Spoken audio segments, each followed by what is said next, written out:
Sevgili dostlar, hayırlı akşamlar diliyorum. Ben Deniz Maçkalı Kerim Hoca,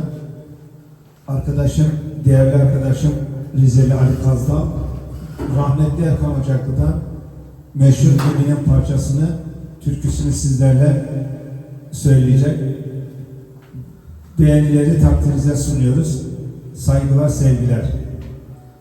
Şimdiden eline sağlık olsun. Devam. Yola devam.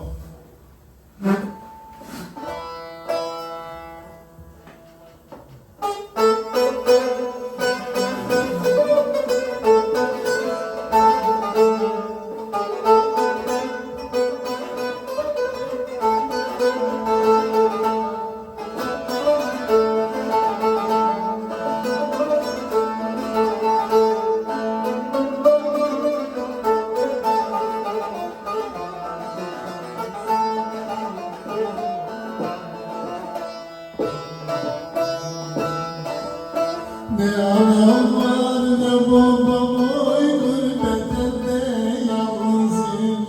Ne anam var ne babam oy gurbetinde yalnızım. Bir evim var idi ondan ayrı kalmışım. Bir evim var idi ondan ayrı kalmışım. Oy oy Eminem.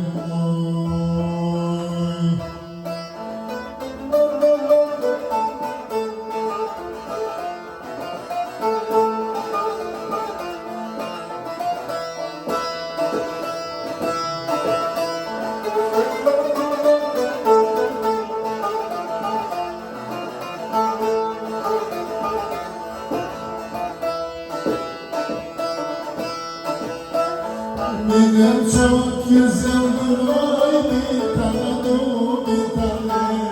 Benim çok güzeldir oy bir tane o bir tane. Gözlerine zar gibi, saçlarına tane. Gözlerine zar gibi, saçlarına tane. Oy oy Eminem oy.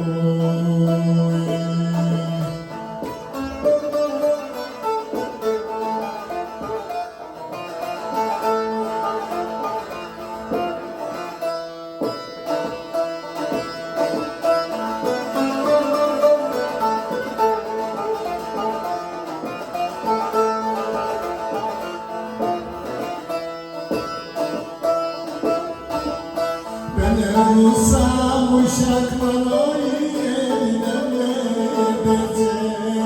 Ben olsam uşaklar oy eline edecek.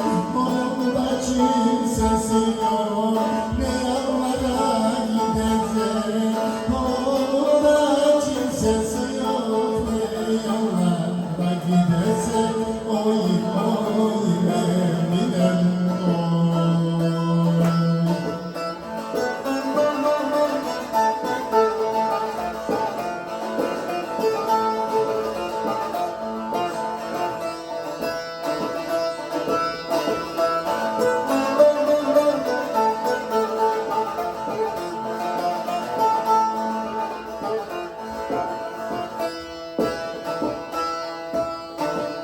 İşte böyle uşaklar oy Allah eylesin.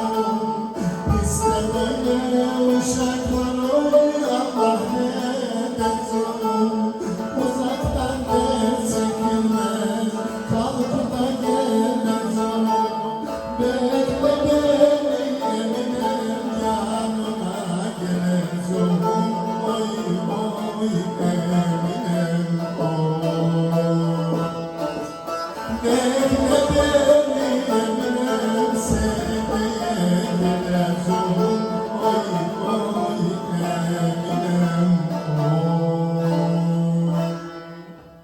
Hocam eline sağlık, güzel çaldın ama. Sen de teşekkür ederim. Allah rahmet etsin. Sen de ağzına sağlık Ali Bey. Sen de güzel Teşekkür okudun. ediyorum.